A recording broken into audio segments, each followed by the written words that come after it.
कि शाहीन बाग के प्रोटेस्ट में से नेता निकल के बीजेपी, सब गलत है। और वो हमारी एक मित्र हैं जो बीजेपी में है, निगत अब्बास, कई बार हमसे चर्चाएं हुई हैं पैनल्स पे। अगर आप उनका वक्तव्य भी सुनेंगे ना, तो उन्होंने भी ये नहीं कहा कि शाहीन बाग के कोई नेता है, लेकिन मीडिया को ये बड़ा मसाला मिल जाता है कि कैसे हम मुसलमानों को गांव-गांव, देहात-देहात गलत चीज बताएं। इसलिए आप दर्शकों का फर्ज बनता है कि आप इस वीडियो को शेयर इसलिए करें, या ना करें तो अपने आप जाके इन गांव में, देहातों में, छोटे शहरों में, मध्य प्रदेश और बिहार खास में आप बताएं, क्योंकि इनकी राजनीति उसको कंसिडर करके। इसलिए आप या तो खुद जाके बताएं, नहीं तो शेयर कर दीजिए, ताकि लोग इसलिए देख पाएं कि ये कितना गलत मीडिया और बीजेपी के कुछ लोग चल रहे हैं। तो लौट के बुद्धू मोदी जी शाहीन बाग इसलिए आए,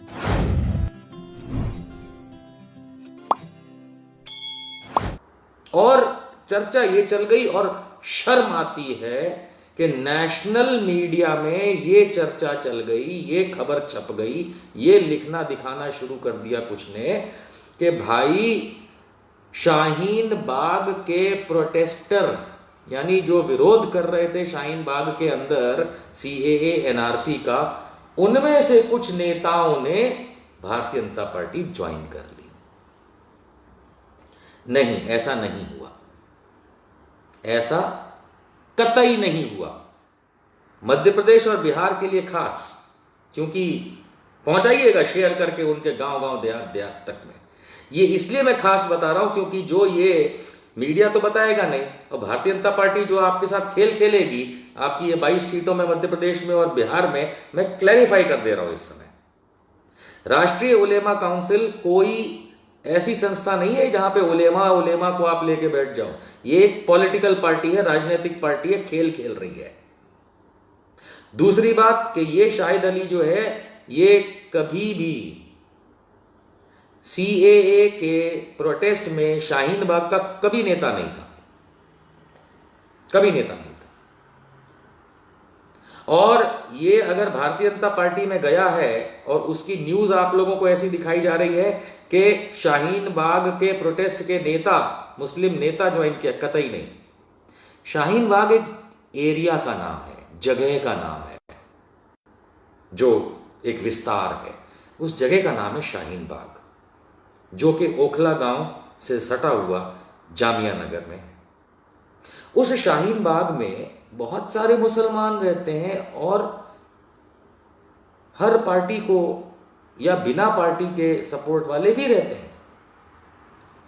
और ये जो कहा जाता है कि शाहीन बाग के प्रोटेस्ट के नेता, गलत।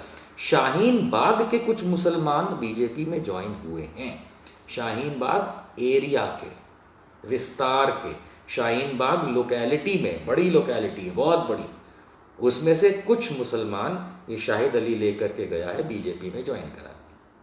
कौन सी बड़ी बात है?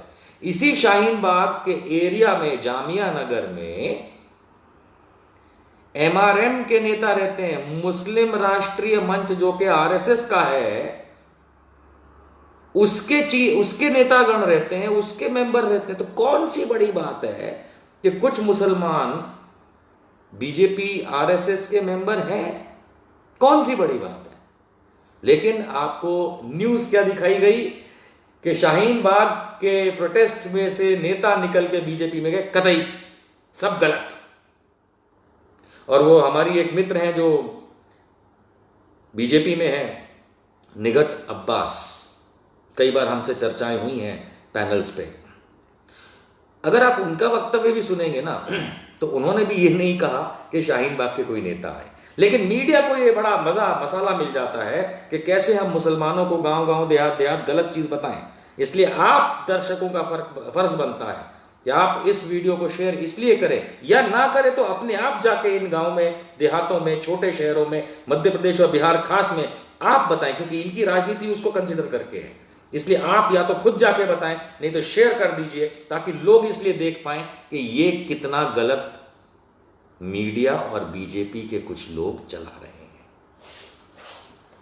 तो लौट के बुद्धू मोदी जी शाहीन बाग इसलिए आए कि कुछ हम थोड़े से मुसलमानों को जो कि RUC राष्ट्रीय उलेमा काउंसिल से शायद कनेक्टेड रहे थोड़े बहुत।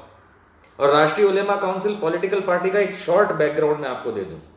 राष्ट्रीय उलेमा काउंसिल जो है वो एक पॉलिटिकल पार्टी है। इसने 2009 में लोकसभा के चुनाव लड़े थे। जो डेटा मेरे पास है उतना ही दूंगा, बाकी भी होगा।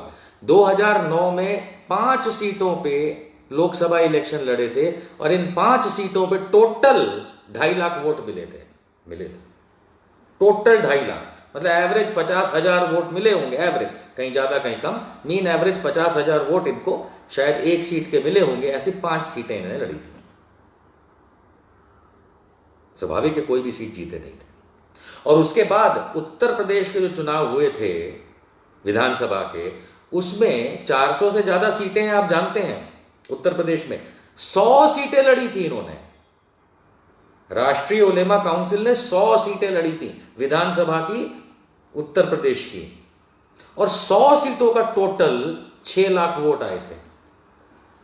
100 सीटों का टोटल, 100 सीटों पे टोटल 100 सीटों का करेंगे मतगणना इनकी, तो इनको 6 लाख वोट मिले थे। अब आप हिसाब कर लो कितने 100 या कितने हजार आपको पर सीट मिले होंगे। यानी ये वोट कटुआ पार्टी जैसा दिखता है हमको। ये हमारा अनुमान है, किसी को अच्छा लगे बुरा लगे, हमें लगता है वोट कटुआ पार्टी है कि जहां माइनर स्विंग वाली फैक्टरिंग होती है उसमें जाकर के वोट काट लेते हैं। और तो और कुछ साल पहले इनके जो राष्ट्रीय उलेमा काउंसिल पॉलिटिकल पार्टी के जो चीफ हैं, हेड हैं, एक एडवोकेट हैं, कोई ताहिर मदनी मेरे ख्याल से, या दूसरा कोई नाम है, मुझे एग्जैक्ट याद नहीं, पर इन 2 नामों के बीच में ही कहीं है कि एडवोकेट साहब है या मदनी साहब है, कोई है भाई। इन्होंने ये कहा था ओपनली, और ये साकेत गोखले का धन्यवाद कि इन्होंने ये कहीं से पेपर क्लिप निकाला प्रॉपर नेशनल मीडिया का, कि राष्ट्रीय उलेमा काउंसिल का ये कहना है कि बीजेपी हमारी दुश्मन नहीं है, it is not our enemy.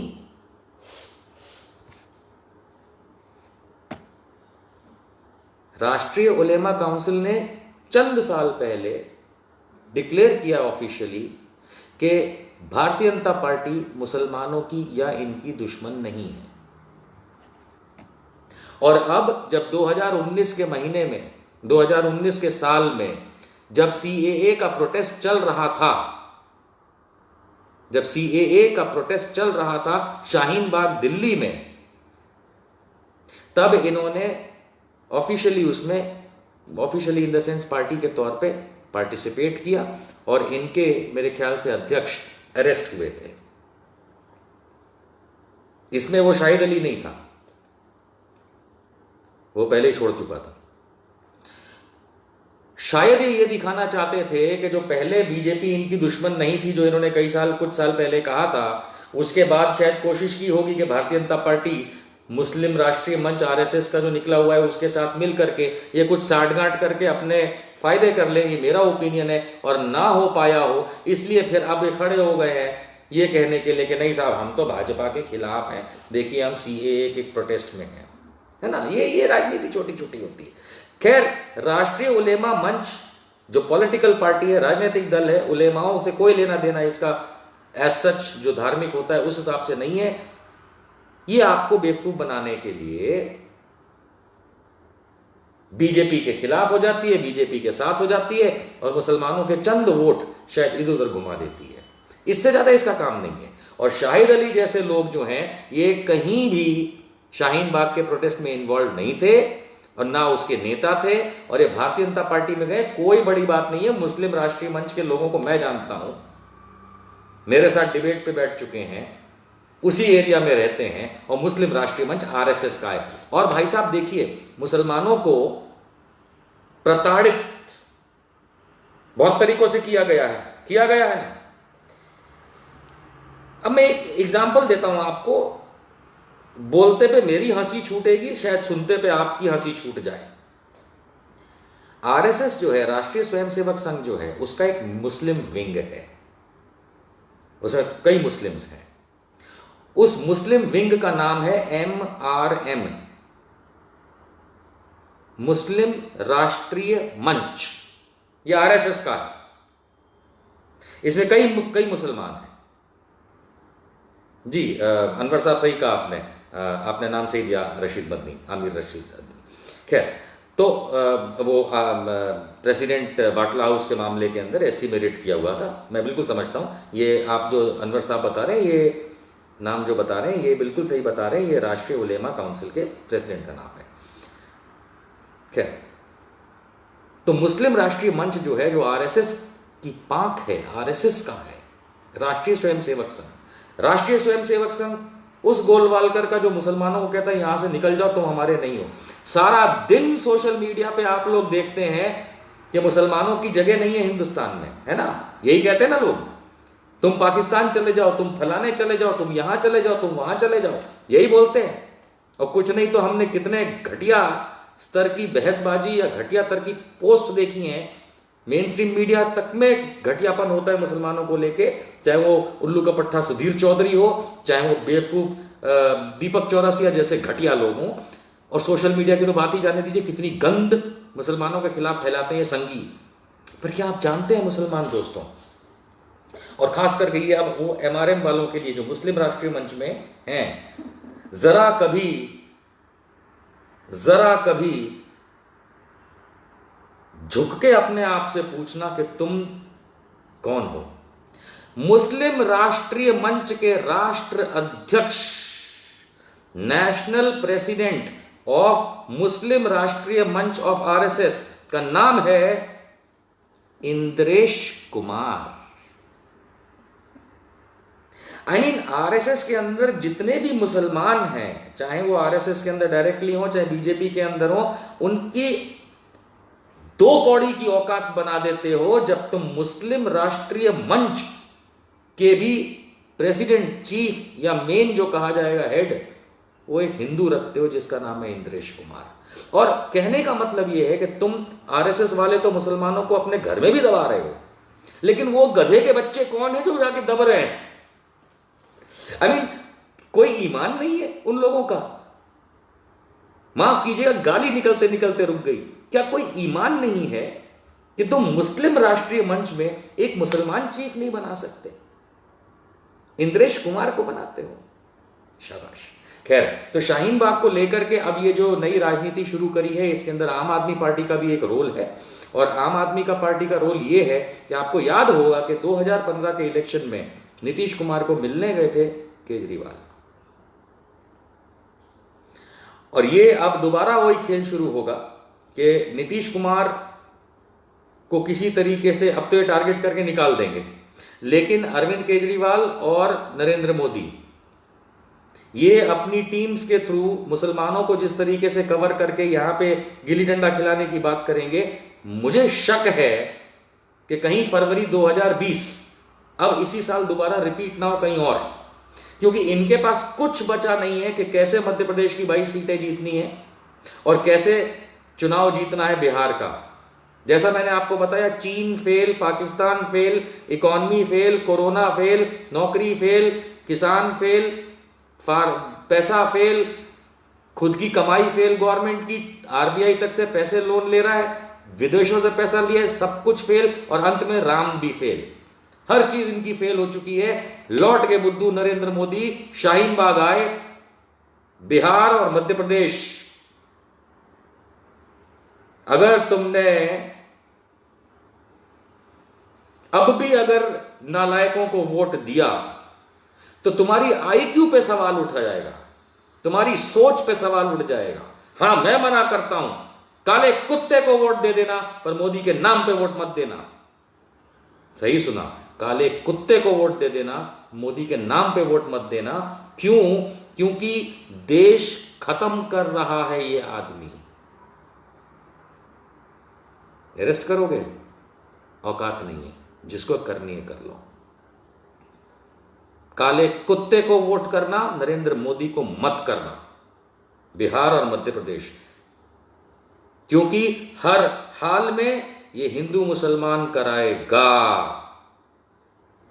सारे हिंदू, सारे मुसलमान इस देश में सावधान हो जाएं, किसी संघी की बात नहीं सुननी है।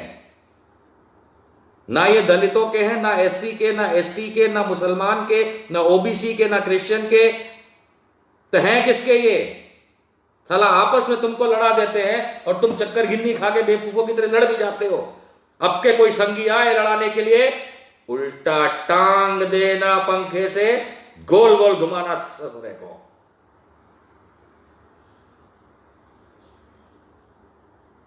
ध्यान रहे, इस देश को और बर्बाद होने से रोकने का जिम्मा, बीड़ा, मेहनत खुद आपने करनी है। देश खत्म करने के लिए नहीं है, देश खत्म करने की कोशिश करने वालों को खत्म करने की जरूरत है। आज प्रशांत कन्नौजिया को अरेस्ट किया, कितने लोगों ने गिरफ्तारी दी? क्यों नहीं दी? क्यों नहीं दी? क्या गलत बोला था उसने? प्रशांत कन्नौजिया ने क्या गलत बोला था? कितने लोगों ने गिरफ्तारी दी अपने अपने पुलिस थाने में जाके? क्यों नहीं दी? मंगल पांडे की औलादो, जगो! कब तक घर में दुबक के बैठे रहोगे, बीवी के पल्लू में या मां के साए में? बाहर निकलो और खत्म कर दो इन नालायकों को राजनीति से। किसी किसी किसी के भी बहकावे में नहीं आना है।